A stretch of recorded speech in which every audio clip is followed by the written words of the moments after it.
Retailer John Lewis is facing boycott calls after launching a controversial magazine for staff which advises parents on how to find breast binders for their children. The Identity, so-called magazine, produced by the, LGBTQIA+ network, there we go, was issued to more than 70,000 staff members, as well as suggesting to parents that children who are unsure about their gender should be given breast binders. It also praised private clinic Gender GP for prescribing cross-sex hormones, so medicating, essentially, kids. Here to discuss this, I am joined by the journalist and campaigner for the rights of girls and women. It is Joe Bartosch. Joe, thank you very, very much. Boycott John Lewis? Oh, well, I mean, they've really sort of shot themselves in the foot by going for their sort of core demographic, if you like, you know, cross middle-aged women. Hey! I mean, clearly, what they've done is they've put out trans activist propaganda, and very dangerous propaganda at that. Yeah, I mean, I'm reading through some of the things here, you know. It's been sent out to all 70,000 of its employees. Apparently, it comes with tips from this controversial transgender charity Mermaids as well, doesn't it? Now, I know a lot of people might not necessarily be aware of Mermaids and some of the content that they've been known for, but I think you might be a bit more clued up on that for people. So, you know, how dangerous is this? Why should people care that 70,000 John Lewis employees have been sent some stuff about kids and breast binders? I mean, to start with, I think it's important to note that there is no such thing as a transgender child. That is an entirely ideological concept. You know, you have adults who might choose to take medical steps towards appearing as the opposite sex, but there is no such thing as a transgender child.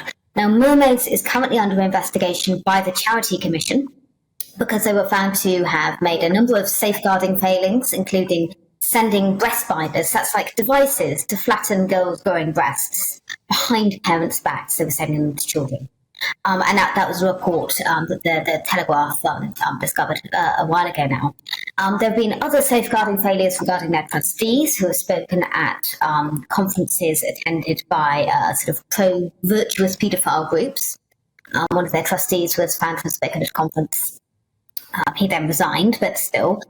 So they're a very concerning charity, and they promote as well the idea that if children aren't affirmed in their cross-sex identities, that there's an increased risk of suicide. And that's just not true.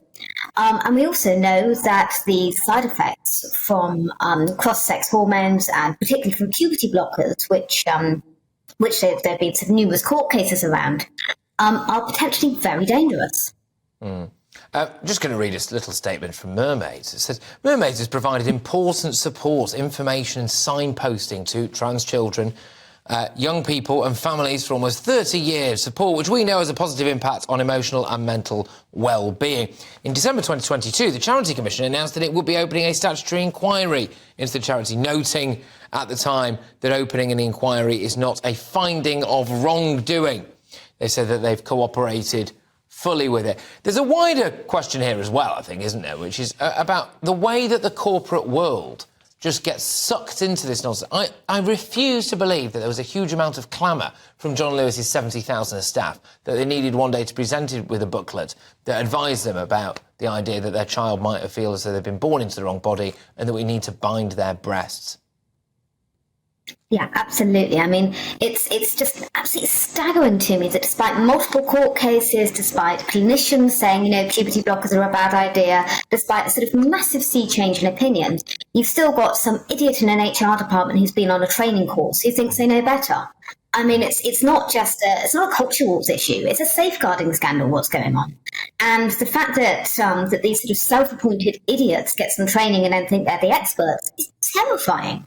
And they have absolutely no right to sort of enforce this ideology on their staff. Do you think there's a concern though that because of the way that things work in this country now, and with quite excessive woke ideology and the pressure that comes with that, most people, and you mentioned like middle-aged women, say, at the top when we first started talking here, and I think that's quite a good example. You know, your average well-meaning woman who works for John Lewis and just wants a nice, normal, steady life and is concerned about their own child, or maybe even a grandchild or something, might feel a huge amount of pressure to go along with this because they don't want to get hounded out or hauled before a committee and told that they're being transphobic, or their kid gets told by some lunatic online to go no contact with them.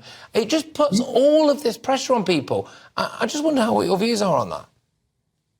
Yeah, I think it's such an irresponsible lie to tell parents when they're already struggling, when they're already in a vulnerable position, that if they don't affirm their children are at risk. I mean, that's not true.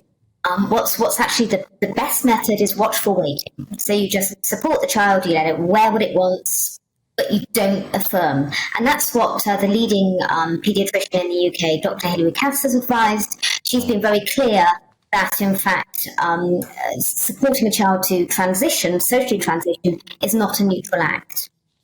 Yeah. Joe, thank you. I mean, the more detail that you read on this, the more shocking it gets. You know, there's a quote here from, a doctor talking about the dangers of breast binding. The idea that a major company like John Lewis, and by the way, goodness knows who else as well, I mean, this will run right through retail, it'll probably run right through the corporate world, think that this is something that should be seen as a good thing for people.